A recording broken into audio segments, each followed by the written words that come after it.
Kjo është gazeta i fonit Tis Albanias, Zëri i Shqipërisë. Po, Zëri i Shqipërisë. Kjo është e Anastas Kulluriotit, i bie që tjetë direkt pas lidhjes Prizrenit. Lidhjes shqiptarit Prizrenit 1879. Madje kjo konsiderohet edhe si gazeta e pare shqiptarëve. Po, sepse i bëri 1879. Në Greqi. Nga Jano Kullurioti. Anastas Kullurioti. Si ishte Anastas Jano Kullurioti? Si ishte fati i Kulluriotit? U helmua fiks 10 vjet pas nxjerrjes së kësaj gazete, e cila doli për 49 numra, dhe nëse vini re, edhe në titulli i gazetës është një gazetë për gjithë shqiptarët, pra sepse gazeta në të vërtet propagandonte bashkimin e Shqipërisë dhe të qenurit të shqiptarëve një këmbë dhe një gjuhë. Pra le të themi një këmbë dhe një gjuhë, dhe gjatë gjithë kohës ka edhe shkrime për shqipe, ndonse është shkruar me alfabetin. Kjo është në greqisht, e gjithë gazeta? Është në greqisht, por ka dhe në shqip shkrime, padyshim, por është përdorur alfabeti grek dhe prandaj na duket. Atëre kam një pyetje, Landa, nuk është gazeta e Deradës L'Albanese d'Italia gazeta e parë në Shqip, po është kjo 1879? Atëherë, kjo është gazeta e parë që lobon dhe në përmbajtje të saj ka krye këput interesat e Shqipërisë. Kjo është gazetë shqiptare, po jo, teksti kishte derisa ka pasur në Shqip, atëherë quhet kjo e parë. Jo, edhe Derada kishte Shqip. Po pra. A gazeta e parë. Atëherë gazeta e parë quhet kjo. Gazeta e parë në kuptimin e plot të fjalës në gjuhë, në pjesën e bashkëpunëtorëve dhe në përmbajtje, por dhe tek lexuesit. Kush është? Është pikërisht i foni Tis Albanis. Po pra, jo L'Albanese d'Italia. Por L'Albanese d'Italia. Dhe edhe poshta të që ishte ajo si datë themelimi. Ne pas kemi më të hershme, 1879. Jo, kjo është më e vonë. Është më e vonë. Po pse ajo është 1848. Kjo është 1879. E 79. Atëherë është ajo, mbetet ajo. Jemi okay se u ngatruam. Mund ta sqarojmë pak të L'Albanese d'Italias? Ja, pastaj atë duhet kemi. Mos krijojmë konfuzion. Po pra, foto tjetër, atë jo. Kemi po kjo?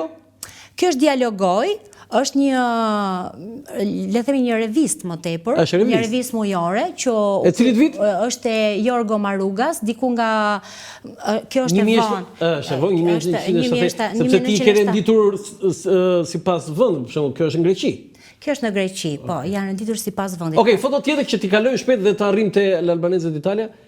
Këto janë të tjera revista, të Arvanon dhe Besa, pra janë të tjera revistat. Edhe këto të Aristidh Koljas. Do flasim dhe për Aristidh Kolën, edhe kjo? Edhe kjo është Besa. Po mirë, flasim pak për Aristidh Kolën. Tani, Zonja Lila, ju thatë që Anastas Kulluriotin e vranë, e elmuan. Po edhe Aristidh Kolën, këto kështu janë dyshimet? Dyshimet janë, pa dyshime edhe për... Edhe për Aristidh Kolën. Tani, Aristidh Kolla kë gazet publikoj? Besën dhe Arvanojnë janë, le të themi, gazetat e fundit që ne i gjejmë në të cilit vit janë? Po janë e fundit është 1991, pra janë disa prej tyre, por ideja është këtu që edhe e 98-ës është Besa, sepse i ka bërë 98-ës, 99-ës, në 99-ën në mbyll, sepse i ka bërë jehon edhe ngjarjeve të luftës në Kosovë. Ideja është që pati një lloj rizgjimi për shkak të humbjes dhe rreziku të madh të humbjes ose hemorragjisë që po posonte gjaku i shprishur, që thonë arbreshët. Derada, por që në të vërtetë është edhe si një lloj, le themi, sintagme që ata e përdorin në çdo lloj komunikimi, dhe kur takohen me njëri tjetrin thot gjaku im i shprishur, që do thot gjaku im i shpërbër, po shpërbëhet. Dhe në të vërtetë në këtë moment kemi një lloj rizgjimi shumë vonë. gati një shekull pas Dhe Kulluriotit. këtë e bëri Këtë e Aristidh bëri Kolla? Jorgo Maruga i pari dhe Aristidhi ishte i dyti, ishte pasuesi i tij. Këta krijuan një shoqat diku në vitet 80. Dhe pjesë, le të themi, kishin disa synime kryesore. Synimi i parë ishte që arvanitasit ta pranonin përkatësinë e tyre etnike, mos kishin frikë të pranonin përkatësinë e tyre etnike.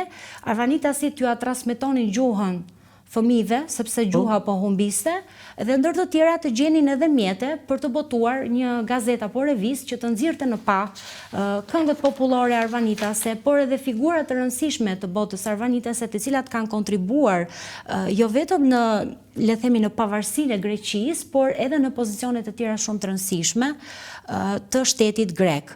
Pra, nuk ishte qëllimi për të luftuar, le themi, drejt për drejt atë propagandë të Greqisë, por qëllimi ishte për të mbrojtur identitetin e tyre. Si Arvanitas. Si Arvanitas. Pse i vrau Greqia dy Arvanitasit më të mirë, Anastas Kulluriotin dhe Aristidh Kollën?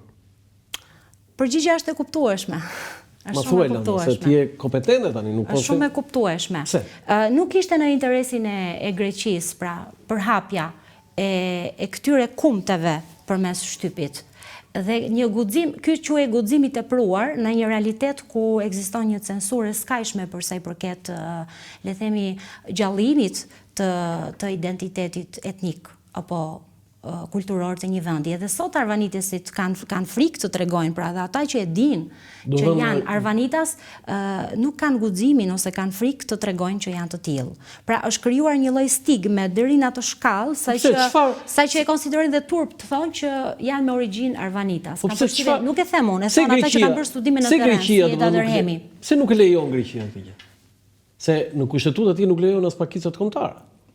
Është diçka që është sanksionuar me proklamatën e famshme të tyre dhe arsyeja është thjesht pjesë e ideologjisë së tyre tërësisht dhe ekstremisht nacionale për të përhapur vetëm, le të themi, kulturën greke ose komsin. Si u vra? Tash s'mund të bëjmë naivin sepse të njëjtën gjë kanë, të njëjtin problem kanë ndeshur dhe emigrantët që kanë vajtur pas 90-s.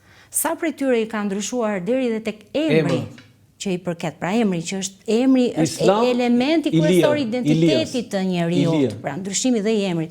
Imagjinoni se çfarë psikoze ekziston. Pra është kompleksitet, është problem shumë i thellë. Si u vra Aristidh Kolla?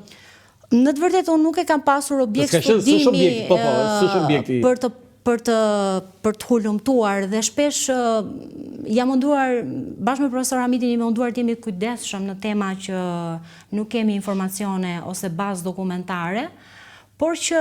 Si gazetare tani? Si gazetare mendojmë se është helmuar.